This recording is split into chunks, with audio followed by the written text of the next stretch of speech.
The galactic threat, the fall of Alteria's twin suns of the Alterian system, cast their golden light across the peaceful planet below.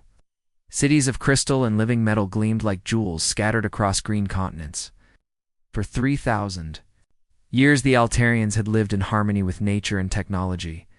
They were artists, philosophers, and healers who had never known war. Today, that would change forever. Captain Sarah Chen pressed her face against the observation deck window of the UES Observer, humanity's first deep space exploration vessel. What she saw made her stomach clench with horror. Massive alien warships hung in space like black daggers pointed at the heart of Alterian civilization. These vessels belonged to the Corvan Empire, and they had come to claim another world for their ever-growing dominion.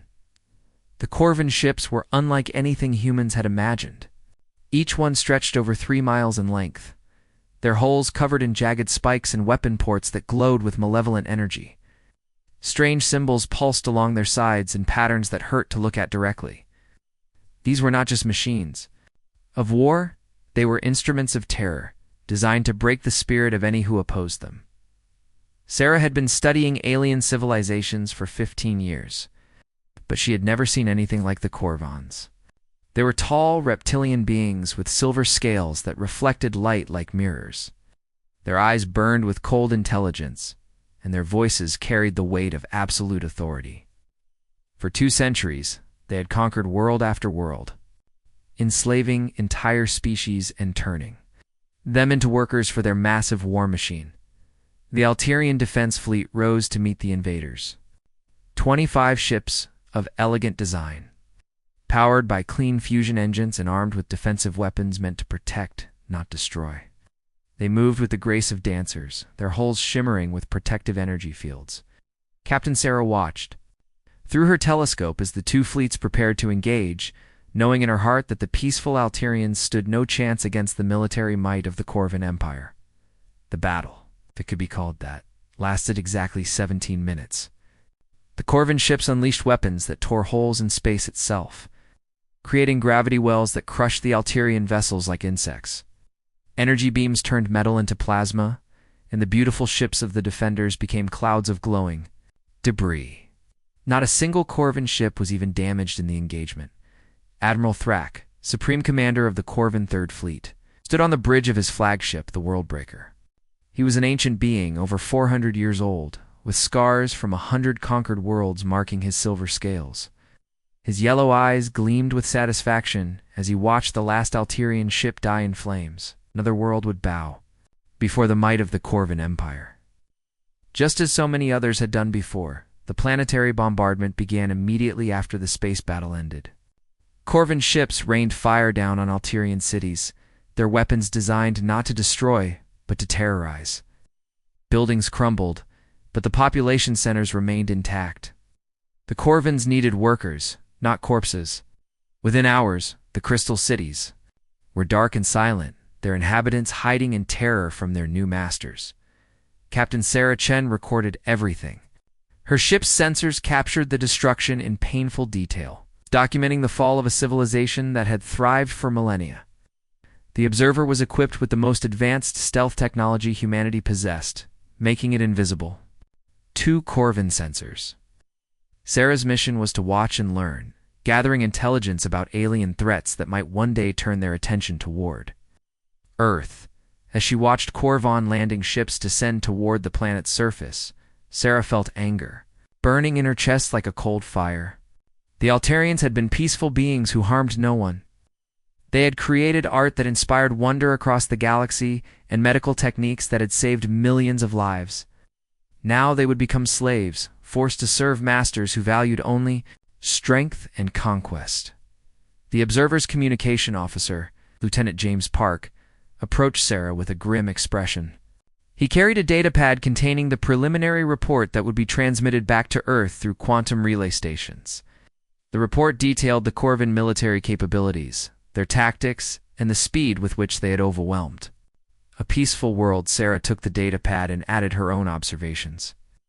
She wrote about the precision of the Corvan attack, the way they had calculated exactly how much force was needed to break resistance without destroying infrastructure. She described the cold efficiency with which they had turned a thriving world into a conquered territory. Most importantly, she included her assessment that the Corvins represented the greatest threat humanity had ever faced. The transmission would take 3 weeks. To reach Earth through the network of quantum relays that connected human space, it arrived, it would trigger the largest military mobilization in human history. But Sarah could not know that, as she sealed the report and authorized its transmission. She only knew that someone needed to warn Earth about what was coming. Earth responds 3 weeks later. The underground command center beneath the Rocky Mountains. Admiral Patricia Hayes read Sarah's report for the 3rd time. Reading made the situation seem more desperate. The Corvin Empire controlled over 200 star systems, commanded fleets that numbered in the thousands, and had never lost a major engagement. They were expanding toward human space at a rate of 5 systems per year, which meant they would reach Earth's outer colonies within a decade. Admiral Hayes was a veteran of the Martian Independence War and the Jupiter mining conflicts. She had seen humanity at its worst and at its best, but she had never faced a threat like this. The Corvins were not just another human faction with familiar technology and tactics. They were an alien empire, with weapons and strategies that humanity barely understood. The emergency session of the Global Defense Council lasted 18 hours. Representatives from every nation and colony argued about response strategies, while precious time slipped away. Some advocated for immediate military build-up, others suggested diplomatic contact, and a few even proposed evacuation of the outer colonies. Admiral Hayes listened to the debates with growing frustration, knowing that half measures would not be enough to face this threat. Finally, she stood and addressed the council with words that would echo through history. She spoke about the footage from Alteria, describing how a peaceful civilization had been crushed in minutes by enemies who showed no mercy. She reminded the representatives that humanity had always been at its best when facing impossible odds. From ancient battles against overwhelming enemies to the colonization of hostile worlds, the vote was unanimous. Humanity would prepare for war, but not the kind of war they had ever fought before. This would be a conflict for the very survival of their species. Fought against enemies who possessed technology that seemed almost magical. Admiral Hayes was given unlimited authority to design and implement humanity's response to the Corvin threat. The first step was intelligence gathering. Every deep space exploration vessel was redirected to monitor Corvin movements and study their technology. Scientists worked around the clock to analyze sensor data from the Alterian battle, searching for weaknesses in Corvin ships and tactics. What they discovered was sobering. The Corvins were not invincible, but they were far more advanced than any human military force. The second step was technological development. Humanity's greatest minds were recruited for Project Prometheus, a classified program to develop weapons and ships capable of fighting the Corvin Empire on equal terms. The project consumed vast resources and required breakthrough advances in fields ranging from quantum physics to xenobiology. The work was conducted in secret facilities scattered across the solar system, hidden from potential Corvin spies. The third step was the construction of humanity's first true warship. The UES Prometheus would be unlike any vessel ever built by human hands. It would incorporate every technological advantage humanity could develop. From experimental weapon systems to revolutionary defensive capabilities, the ship would be a symbol of human determination and a warning to any who threatened. Earth's children among the stars. The Prometheus Rise, Scopton Marcus Rivera, stood in the shipyard's observation gallery, watching as the final hull plates were welded into place on humanity's greatest achievement. The UES Prometheus stretched over 2 miles from bow to stern, its angular hull designed to deflect energy weapons and disperse impact forces. The ship's armor was composed of layered metamaterials that could adapt to different types of attacks, becoming harder or more flexible as needed. Marcus had been chosen to command the Prometheus after a selection process that tested not his tactical skills, but his ability to make impossible decisions under pressure. He was a veteran of the Centauri border conflicts and had proven himself capable of thinking creatively in desperate situations. More importantly, he understood that the Prometheus was more than just a warship. It was humanity's declaration that they would not go quietly into the darkness. The ship's primary weapons were quantum torpedoes that could phase through most known defensive systems and detonate inside enemy hulls. Secondary armaments included particle beam arrays capable of cutting through the strongest armor and missile systems that could track targets across vast distances. But the Prometheus's most impressive feature was its quantum drive system, which allowed for instantaneous movement across space within a limited range. Dr. Elena Vasquez, the ship's chief science officer, briefed Marcus on the crew selection process. 150 of humanity's finest had been chosen from millions of volunteers. Each crew member was an expert in their field, cross-trained in multiple specialties, and psychologically prepared for the challenges they would face. They knew they might be flying into battles that no human had ever fought before. The ship's medical officer, Dr. Michael Chen, was Sarah's younger brother. He had volunteered for the mission after reading his sister's report about the fall of Alteria. Like many of the crew, was motivated not by thoughts of glory, but by determination to protect innocent lives from those who would destroy them. The crew of the Prometheus represented the best of humanity, brave, intelligent, and utterly committed to their mission. As Marcus toured the ship before its maiden voyage, he was impressed by the attention to detail in every system. The Prometheus had been designed by people who understood that the smallest failure could doom the entire mission. Backup systems had backup systems, and critical components were protected by multiple layers of redundancy. The ship could continue fighting even after suffering damage that would cripple most vessels.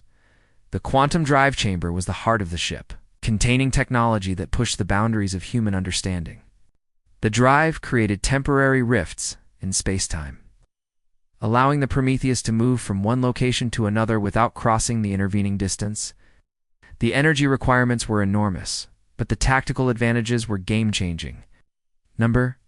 Enemy could predict where the ship would appear next. 3 months after receiving Sarah's report, the used Prometheus launched on its first mission. The ship slipped away from Earth's orbital shipyards under cover of darkness, its quantum stealth systems making it invisible to most sensors. Marcus and his crew knew they were embarking on a journey that would determine the fate of humanity and countless other species. Threatened by Corvin expansion, the mission parameters were simple in concept but terrifying in execution. Would travel to Corvin-controlled space and begin a campaign of targeted strikes against military installations and supply lines. The goal was not conquest but disruption, forcing the Corvins to divert resources from expansion to defense. If successful, the campaign would buy Earth time to build more ships and develop better weapons. As the Prometheus entered quantum jump space for the first time, Marcus felt the weight of responsibility settling on his shoulders like a lead cloak. He was carrying the hopes and fears of his entire species into the unknown. Behind him lay Earth, blue and peaceful in the light of Sol. Ahead lay the vast darkness between stars, where humanity would either prove itself worthy of survival or face extinction at the hands of enemies who knew no mercy. The war for humanity's future was about to begin, and the UES Prometheus would fire the first shot in a conflict that would reshape the galaxy forever. The hunter becomes the hunted silent. Death among the stars, the Corvin patrol fleet Crimson Talon had been missing for 6 days. Admiral Thrak stared at the tactical display in his command center, studying the last known position of 3 heavy cruisers and their escort destroyers. The ships had been conducting a routine sweep of the Nexus sector, checking for refugee vessels fleeing conquered worlds. They had simply vanished without sending a distress signal or leaving any trace of wreckage. This was the 4th patrol to disappear in 2 months. Each time, Corvin ships had gone dark in different sectors, with no pattern that Thrak could identify. His intelligence officers had suggested equipment failures, navigation errors, or even mutiny, but the Admiral knew better. Something was hunting his fleet, something that struck without warning and left no survivors to tell the tale. Meanwhile, 800 light-years away, Captain Marcus Rivera studied the tactical reports in the war room of the U.S. Prometheus. His ship hung motionless in the shadow of a dead moon, its quantum stealth systems making it invisible to Corvin's sensors. Around him, his senior officers planned their next strike with the precision of master chess players considering their moves. Dr. Alina Vasquez pointed to a holographic star map showing Corvin's shipping routes. Intelligence indicates a major supply convoy will pass through the Vega Junction in 72 hours. 20 cargo vessels carrying weapons and raw materials, too. Their forward bases escorted by 2 battle cruisers. Marcus nodded, studying the convoy's projected path. The Prometheus had been stalking Corvin forces for 8 weeks, striking without warning and disappearing before enemy reinforcements could arrive. Each attack was carefully planned to maximize damage while minimizing risk to his crew. The quantum drive system allowed them to appear anywhere within a 50 light-year radius instantaneously, making it impossible for enemies to predict their next target. Commander Sarah Liu, ship's tactical officer, highlighted weak points in the convoy. Formation. The escort ships will be positioned at the front and rear of the formation, leaving the cargo vessels vulnerable to attack from the flanks. If we quantum jump to this position and fire immediately, we can destroy half the convoy before they can react. The plan was elegant in its simplicity. The Prometheus would materialize alongside the cargo ships, unleash a devastating barrage of quantum torpedoes, and vanish before the escort cruisers could bring their weapons to bear. The entire attack would last less than 30 seconds, but it would deny the Corvin Empire resources needed to supply their expansion fleets. Marcus approved the plan and dismissed his officers to prepare for the mission. As they filed out of the war room, he remained behind to study intelligence reports about Corvin military capabilities. Each successful attack provided new data about enemy ships and tactics, gradually building a comprehensive picture of their strengths and weaknesses. The Corvins were not invincible, but they were formidable opponents. Their ships used gravitational manipulation technology that could crush smaller vessels or create defensive barriers against incoming weapons. Their armor was composed of self-repairing crystalline matrices that could absorb tremendous amounts of energy before failing. Most dangerously, their crews were trained from birth for warfare and showed no fear in battle, but humanity had advantages. 2 human ships were smaller and more maneuverable than Corvin vessels, making them harder targets to hit. Human weapons used quantum effects that Corvin shields could not fully deflect. Most importantly, human crews were creative and adaptable, capable of improvising solutions to problems that would confuse enemies who relied on rigid tactical doctrines. The ghost ship strikes, the attack on the supply convoy proceeded exactly as planned.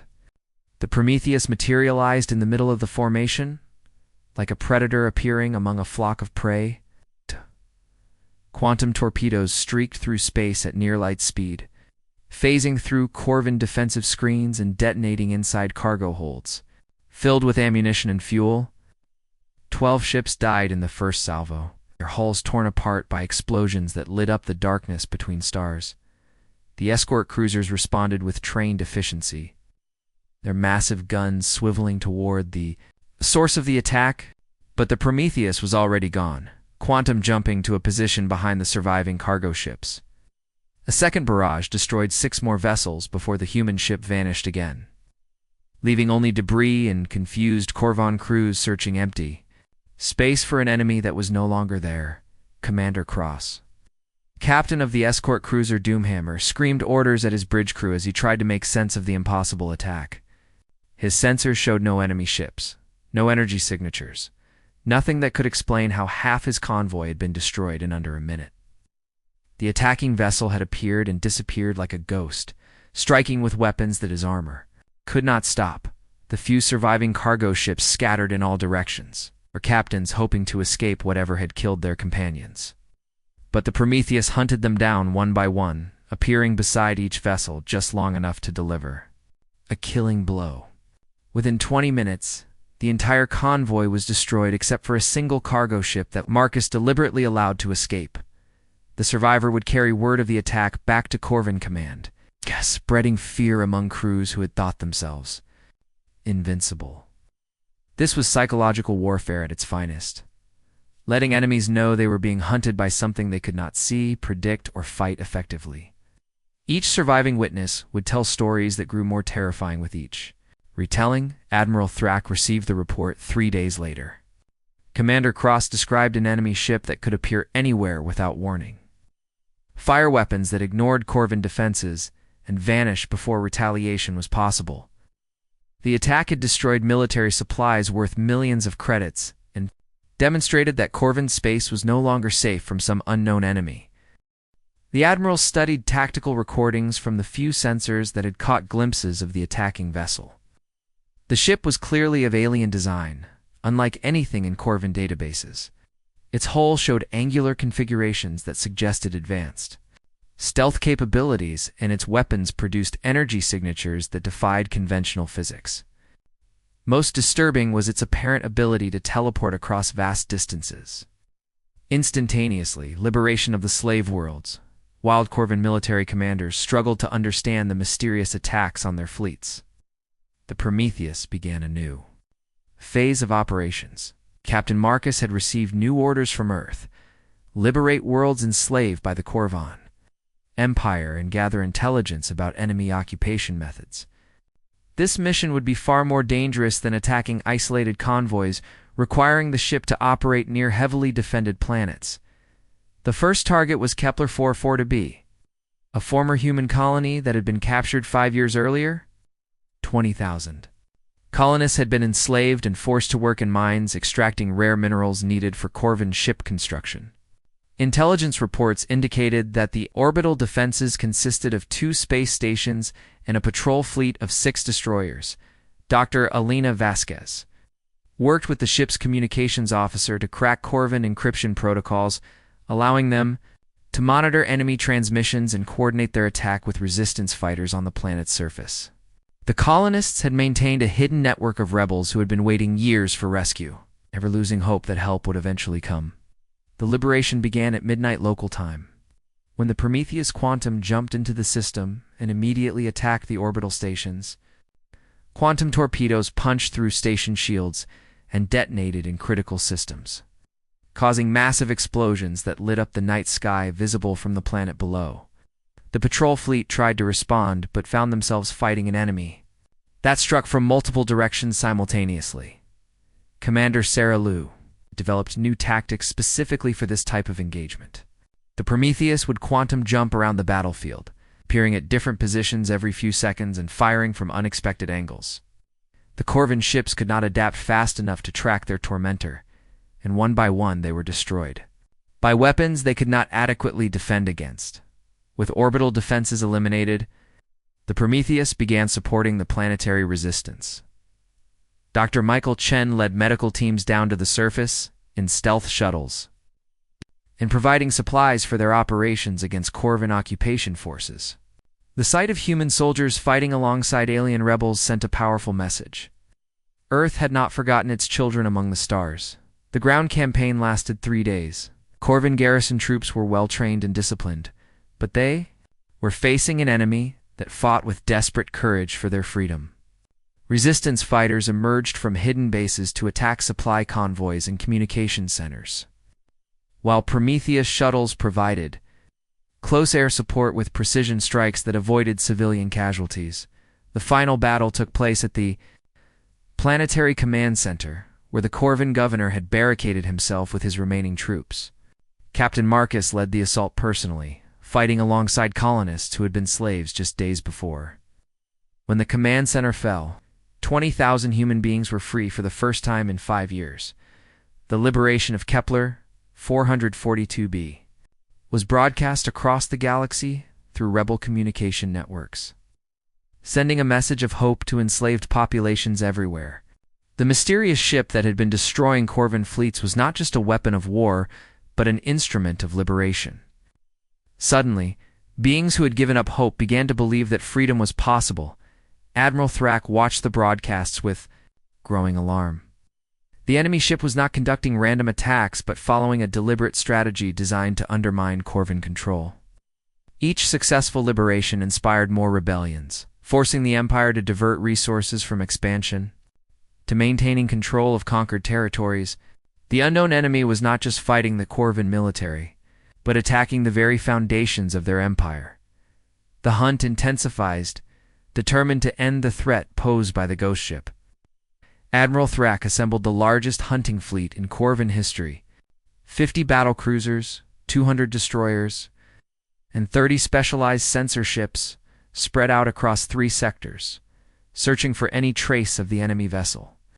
The admiral had studied every attack, looking for patterns that might reveal how the mysterious ship operated. The hunting fleets used advanced tachyon sensors that could detect quantum disturbances, hoping to track the enemy's teleportation ability.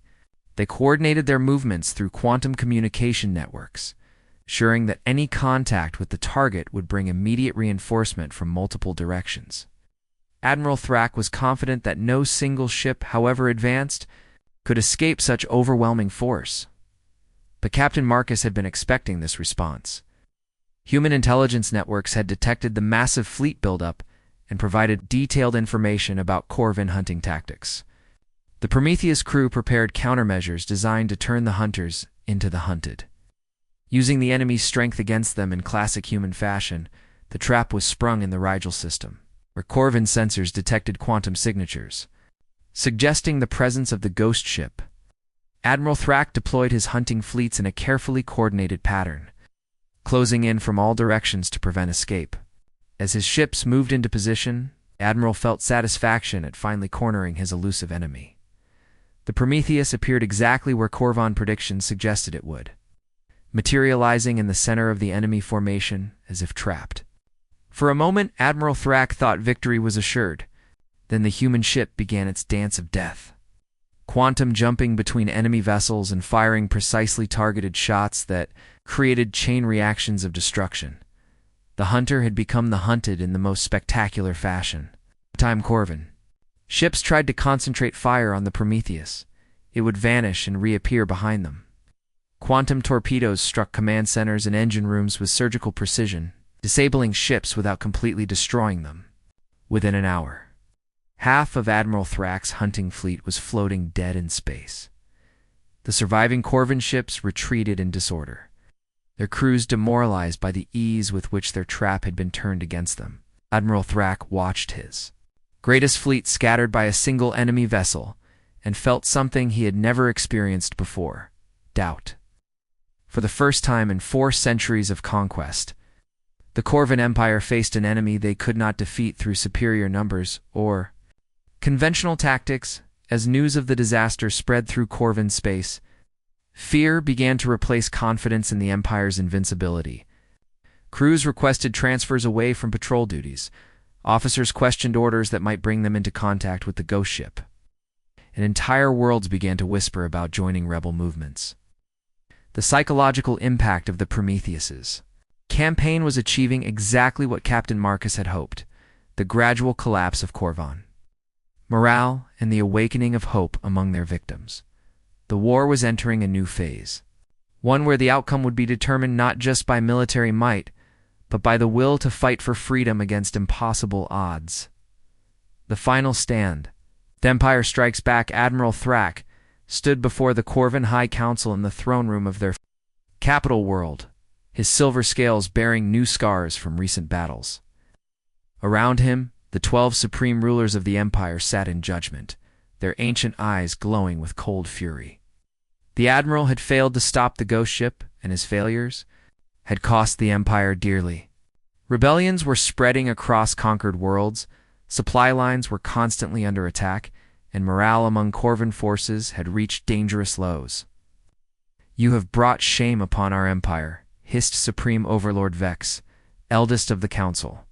"Members, a single alien vessel has made a mockery of our military might. Entire sectors question our authority because you cannot destroy one ship." Thrak kept his head bowed as he listened to the accusations.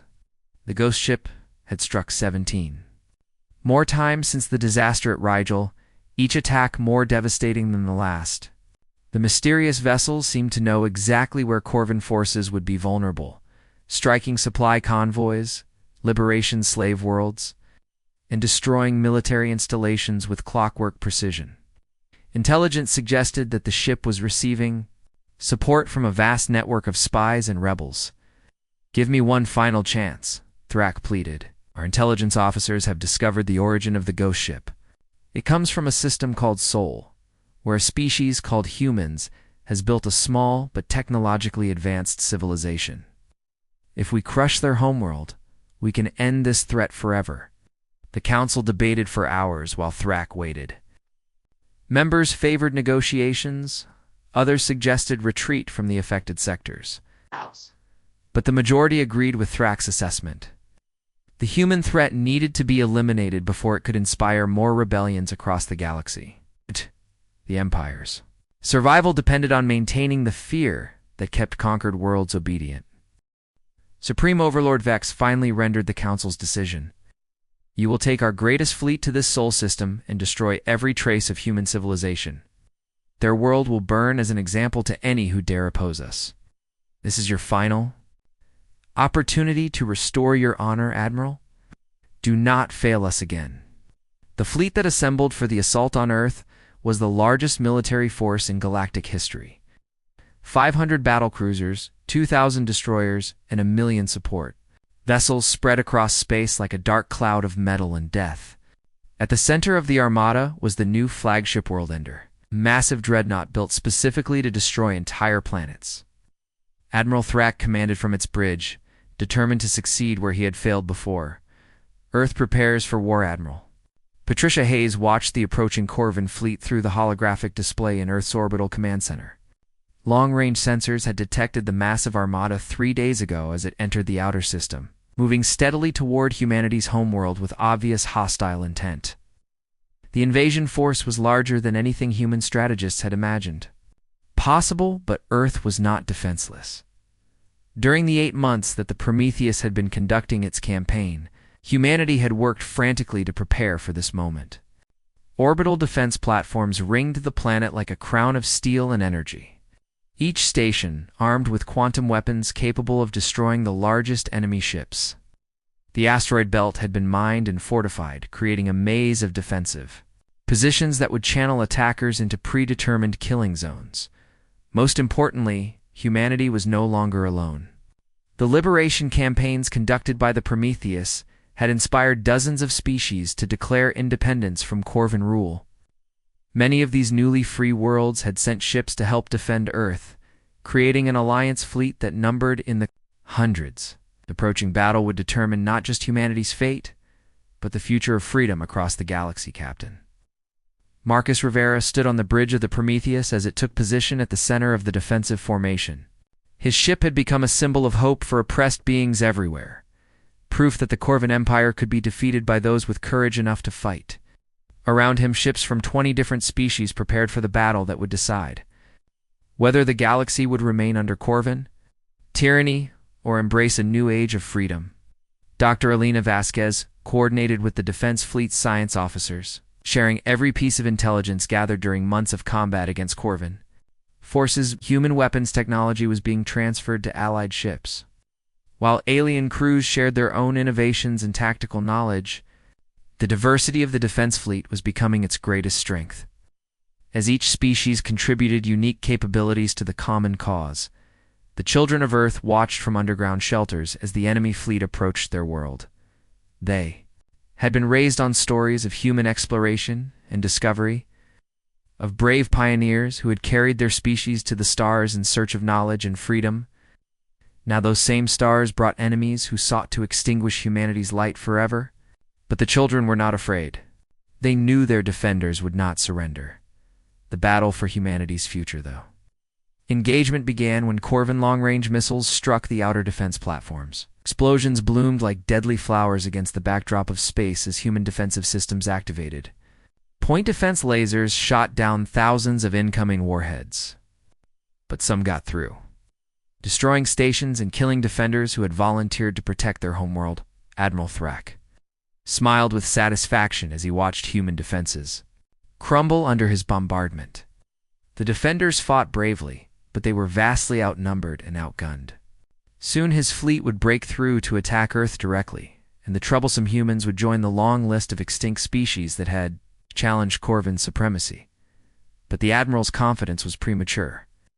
As his ships pushed deeper into the system, they encountered resistance unlike anything they had faced before. Human defensive platforms were equipped with quantum weapons that could penetrate Corvan shields, while Allied ships used tactics that confused and frustrated enemy commanders. Accustomed to fighting predictable battles, the Prometheus led the counterattack, quantum jumping through the battlefield like a bolt of living lightning. Captain Marcus had studied every aspect of Corvan fleet tactics during his months of guerrilla warfare, and now he used that knowledge to devastating effect. The human ship appeared behind enemy formations, destroyed command vessels with surgical precision, and vanished before reinforcements could respond. Other ships followed the Prometheus's example, using hit-and-run tactics that gradually wore down the massive Corvan fleet.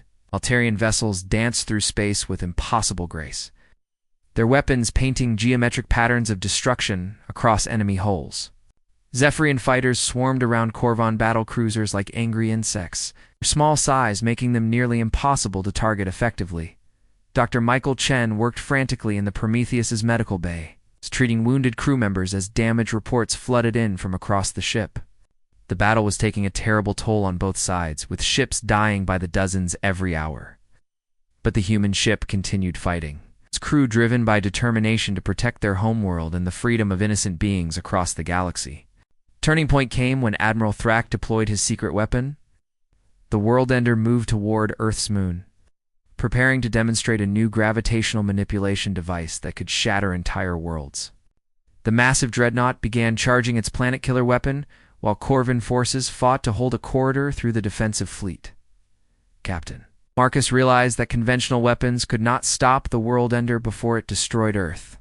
In desperation, he ordered the Prometheus to quantum jump directly into the enemy flagship's hull, materializing inside the ship's central core. The resulting explosion tore the massive vessel apart from within, but it also destroyed humanity's greatest warship and killed everyone aboard. Victory in new beginnings, the destruction of the World-Ender, and the death of Admiral Thrak broke the Corvan fleet's coordination. Enemy ships began retreating in disorder as their command structure collapsed. The surviving vessels fled toward the outer system, pursued by human and allied forces who showed no mercy to those who had threatened to destroy. Earth Admiral Patricia Hayes watched the enemy retreat from the orbital command center, feeling both triumph and sorrow. Humanity had won its greatest victory, but the cost had been terrible. The Prometheus was gone, along with Captain Marcus Rivera and his brave crew. They had saved Earth, but they would not live to see the peace they had fought to achieve. Across the galaxy, news of the Corvan defeat spread like wildfire. Slaved worlds erupted in rebellion as their oppressors revealed themselves to be not invincible conquerors but fallible beings who could be defeated. The Corvan Empire began collapsing as its member worlds declared independence and joined the growing alliance of free species. 3 months after the battle, representatives from 47 worlds gathered on Earth to sign the Galactic Freedom Charter. The document established principles of cooperation, mutual defense, and respect for the rights of all intelligent beings. Humanity was recognized as the founding member of the new alliance, honored for their sacrifice and leadership in the fight against tyranny. Dr. Elena Vasquez, promoted to admiral after the battle, spoke at the memorial service for the crew of the Prometheus. She stood before representatives from dozens of species, all united in gratitude for the sacrifice that had made their freedom possible. The memorial included a quantum beacon that would carry the names of the fallen to every corner of the galaxy, ensuring that their heroism would never be forgotten. In the years that followed, humanity took its place as protectors of the weak and defenders of freedom throughout the galaxy. New ships were built incorporating the lessons learned from the Prometheus's campaign. While human diplomats worked to heal the wounds left by centuries of Corvan oppression, the ghost ship that had haunted enemy fleets became a symbol of hope for all who sought to live free from tyranny. The Corvan Empire never recovered from its defeated Earth. Most of its member worlds joined the Galactic Freedom Alliance, while the remaining Corvan territories became isolated and increasingly irrelevant. The species that had once ruled through fear learned to live as equals among the communities they had formerly oppressed. Earth's children continued their expansion among the stars, but now they carried with them the responsibility of protecting those who could not protect themselves. The lesson of the Prometheus lived on in every human heart, that freedom was worth any sacrifice, and that even the smallest light could banish the greatest darkness. The galaxy had learned that no tyranny, no matter how powerful, could stand forever against those with the courage to fight for what was right. And in the silence between the stars, the spirit of Captain Marcus Rivera and his crew watched over a universe where freedom had finally triumphed over fear.